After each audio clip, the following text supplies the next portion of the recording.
कल हमारी गुरु तेग बहादुर ब्रिगेड की जो टीम है कल दरबार साहब पहुंची, जो कि गुरु नानक देव जी का सचखंड दिवस है आज। और उन्होंने 71 साल में 4 बड़ी बड़ी यात्राएं की, जिन यात्राओं में उन्होंने भटके हुए लोगों को मार्ग दिखाया। श्री गुरु रामदास जी के पवित्र स्थान पर हम यहाँ आए, अरदास की गुरु महाराज जी से। गुरु नानक देव जी जो कि जगत गुरु है हमारे देश के, और उन्होंने उनके दिखाए हुए मार्ग पर सभी को चलना चाहिए। और श्री गुरु तेग बहादुर ब्रिगेड जो कि लगातार श्री गुरु तेग बहादुर जी का प्रचार करती रही है, आगे भी हमारे जो कार्यक्रम होते रहते हैं श्री गुरु तेग बहादुर जी को लेकर, क्योंकि आज देश के अंदर लोग जानते कम हैं और पहचानने के लिए उन लोगों को जो है सच्चाई सुनने के लिए भी बहुत समय लगता है। लेकिन आज श्री गुरु तेग बहादुर जी का प्रचार जो है, जैसा कि कमेटियां भी कर रही हैं, और श्री गुरु तेग बहादुर ब्रिगेड जो वचनबद्ध है कि श्री गुरु तेग बहादुर जी का जो नाम है वो घर घर पहुंचा के रहेगी। और ब्रिगेड की जो टीम यहाँ पहुंची है, जैसे कि आगे आने वाले जो कार्यक्रम हमारे हैं श्री गुरु तेग बहादुर ब्रिगेड के,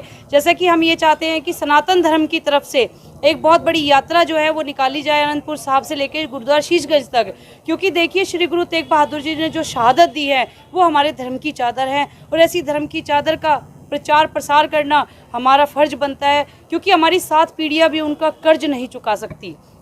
अभी सनातन धर्म की तरफ से श्री गुरु तेग बहादुर ब्रिगेड की तरफ से हम लोग उस यात्रा का जो है आयोजन करने जा रहे हैं उनके शहीदी पर्व पर। जैसे कि बीबी जगीर कौर जी जो प्रधान है श्रोमणी गुरुद्वारा प्रबंधक कमेटी के, उनसे मुलाकात करेंगे, और मुलाकात के बाद जो डिसीजंस लेंगे कि किस तरीके से वो यात्रा रखी जाए, ताकि देश के नवयुवकों को श्री गुरु तेग बहादुर जी के दिखाए हुए मार्ग पर चलने के लिए प्रेरणा मिले, ताकि हमारा समाज समृद्ध बने। और जैसा कि ब्रिगेड लगातार कार्य कर रही है श्री गुरु तेग बहादुर जी के जीवन परिचय पर, तो लगातार हमारी प्रयास ये है कि हर एक राज्य में श्री गुरु तेग बहादुर जी का प्रचार हो, ताकि एक बुक जो 6ठी से 12वीं कक्षा तक लगे, जिसमें हम थोड़ी बहुत कामयाबी पा चुके हैं। दिल्ली सरकार से हमने अपील की थी और वो अगले सेशन में इसके लिए तैयार हैं लगाने के लिए चैप्टर को। तो ऐसे ही हम ये चाहते हैं कि प्रत्येक राज्य में श्री गुरु तेग बहादुर जी का एक अध्याय लगे, ताकि दुनिया को पता चले कि उन्होंने जो शहादत दी है उसका हमारा भारतवर्ष ऋणी है। और यहाँ पर आके मुझे जो पता चला उसका बड़ा दुख हुआ मुझे कि अमृतसर को अब तक पवित्र शहर का दर्जा नहीं दिया गया,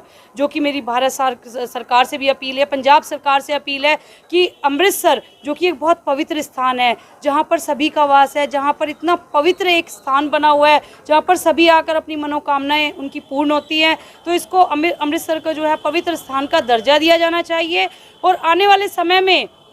हम एक बहुत बड़ा सरकार से एक मांग रख रहे हैं कि राष्ट्रपिता का जो सम्मान है वो श्री गुरु तेग बहादुर जी को मिलना चाहिए, क्योंकि उन्होंने हमारे धर्म के लिए, हमारे सभी धर्मों के लिए शहादत दी है, जो शहादत कोई भी नहीं दे सकता। और श्री गुरु तेग बहादुर जी का प्रचार प्रसार मैं अंतिम श्वास तक करूंगी, क्योंकि उन्होंने हमारे धर्मों को बचाया। आज जिस सनातन धर्म में हम लोग सांस ले रहे हैं, जिस सनातन धर्म में गीता और रामायण का पाठ कर रहे हैं, वो सारा श्रेय गुरु तेग बहादुर जी को जाता है, क्योंकि देखिए वो हमारे सच्ची धर्म की चादर हैं, वही हमारे राष्ट्रपिता हैं। 1984 में जो एंटी सिख राइट्स हुए थे उनके बारे में आपकी क्या राय है? क्योंकि उन्हें भी किसी हिसाब से गुरु तेग बहादुर साहब का अपमान हुआ था, दिल्ली में शीशगंज साहब के ऊपर भी पत्थर बरसाए गए थे,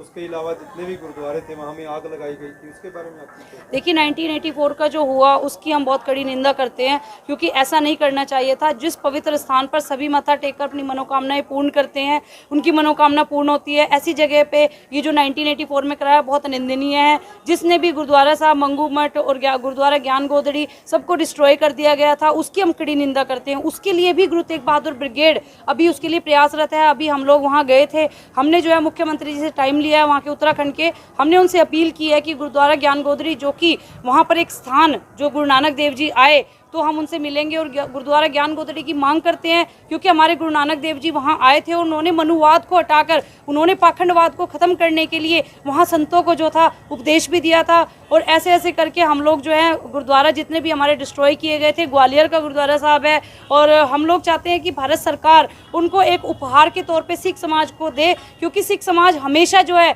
ऋणी रहा है, हमेशा जो है गुरु तेग बहादुर जी और गुरु नानक देव जी के सिख हैं, और उनके लिए भारत सरकार सरकार को कुछ ना कुछ उपहार देना चाहिए, क्योंकि जब भी लंगर लगाने की बात आए तब सिख समाज आगे आता है, शहादतों की बात हो तब सिख समाज आगे आता है, जब भी काले पानी जाने की बात हो तब सिख समाज आगे आता है। लेकिन उपहार देने की बात हो तो कहीं ना कहीं सिख समाज को गलत गलत नामों से जो है वो प्रेरित किया जाता है। मेरी भारत सरकार से हाथ जोड़कर अपील है कि जो भी गुरुद्वारा साहब सिख समाज के वापस लिए गए हैं या डिस्ट्रॉय किए गए हैं उनको वापस कर दिया जाए। और 1984 का जो हुआ था तो मैं बताना चाहूँगी उसकी हर समय हमारे दिल में भी कसक रहेगी, क्योंकि उस समय एक महापुरुष जो यहाँ से गए थे, जो सचखंड में लीन हो गए थे, हम उनको शहादत को नमन करते हैं। क्योंकि देखिए वो युवाओं के लिए प्रेरणा थे, और संत जरनैल सिंह खालसा भिंडरांवाले को मैं कहूँ तो वो ऐसे संत थे कि आज के समय में युवाओं को उनके दिखाए हुए मार्ग पर चलना चाहिए,